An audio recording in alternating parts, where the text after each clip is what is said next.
First ever factory outlet Mukunda జ్యువెలరీలో Nakshi Mela December 13 నుంచి 21 వరకు అన్ని స్టోర్స్ లో. ప్రస్తుతం భారతీయుల మనసులో ప్రధానంగా మెదులుతున్న ఒకే ఒక ప్రశ్న 2026లో బంగారం ధర ఎంత ఉంటుంది అనేది. పసిడి ధరలు నిరంతరం పెరుగుతున్న తరుణంలో భవిష్యత్తులో ఈ విలువైన లోహం ఎటువైపు పయనిస్తుందో తెలుసుకోవడానికి సామాన్య ప్రజల నుండి పెట్టుబడిదారుల వరకు పెద్ద ఎత్తున సమాచారం కోసం వెతుకుతున్నారు. ఈ నేపథ్యంలో ప్రముఖ ఆర్థిక సంస్థ గోల్డ్మన్ సాక్స్ ఒక ముఖ్యమైన నివేదికను విడుదల చేసింది. ఇది రాబోయే సంవత్సరాల్లో బంగారం ధరల కదలికపై విలువైన అంతర్దృష్టిని అందిస్తుంది. గోల్డ్మన్ సాక్స్ నివేదిక ప్రకారం ప్రపంచవ్యాప్తంగా దాదాపు 900 మంది అగ్రశ్రేణి పెట్టుబడిదారులతో సర్వే నిర్వహించబడింది.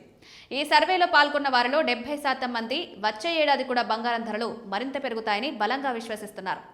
ఈ సానుకూల అంచనాలకు కొన్ని ప్రధాన కారణాలు ఉన్నాయి. ప్రపంచ కేంద్ర బ్యాంకులు పెద్ద ఎత్తున బంగారాన్ని కొనుగోలు చేయడం ఒక ముఖ్యమైన అంశం. ఆర్థిక అనిశ్చితి, ద్రవ్యోల్బ భయాల మధ్య కేంద్ర బ్యాంకులు తమ నిల్వలను పెంచుకోవడం ద్వారా స్థిరత్వాన్ని కోరుకుంటున్నాయి. రెండవ ప్రధాన కారణం భవిష్యత్తులో వడ్డీ రేట్లు తగ్గే అవకాశం ఉండడం. వడ్డీ రేట్లు తగ్గినప్పుడు బంగారం వంటి వడ్డీ రహిత ఆస్తులు పెట్టుబడిదారులకు మరింత ఆకర్షణీయంగా మారతాయి. అంతర్జాతీయ మార్కెట్లో పసిడి ధరలు ఇప్పటికే గణనీయంగా పెరిగాయి. ఈ ఏడాది ఇప్పటికే ధర 61% పెరిగి తొలిసారిగా $4,000 మార్కును అధిగమించింది. ఈ అంతర్జాతీయ పరిణామాలు భారతీయ మార్కెట్పై కూడా స్పష్టమైన ప్రభావాన్ని చూపుతున్నాయి.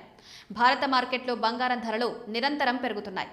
ఇటీవల 24 క్యారెట్ల స్వచ్ఛమైన బంగారం ధర గ్రాముకు ₹66 పెరిగి 13,048కి చేరగా 10 గ్రాముల స్వచ్ఛమైన బంగారం ధర ఏకంగా 1,30,480కి నమోదైంది. అటు 22 క్యారెట్ల బంగారం ధర 10 గ్రాములకు ₹119,600 వద్ద స్థిరపడింది. బంగారాన్ని సాధారణంగా ద్రవ్యోల్బణం నుంచి రక్షణ కోసం పెట్టుబడిగా ఉపయోగిస్తారు.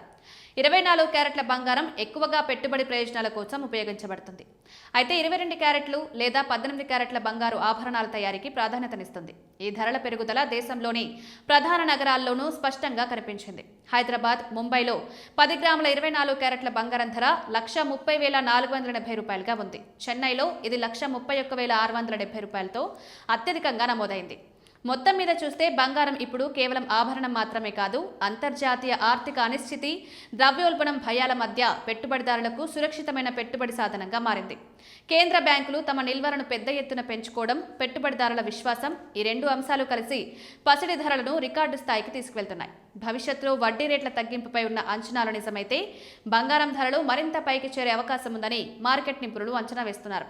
కాబట్టి రాబోయే రోజుల్లో పసిడి తన రికార్డుల పరంపరను కొనసాగిస్తుందా లేదా అనేది ఆర్థిక ప్రపంచంలో అత్యంత ఆసక్తికరంగా మారిన అంశం.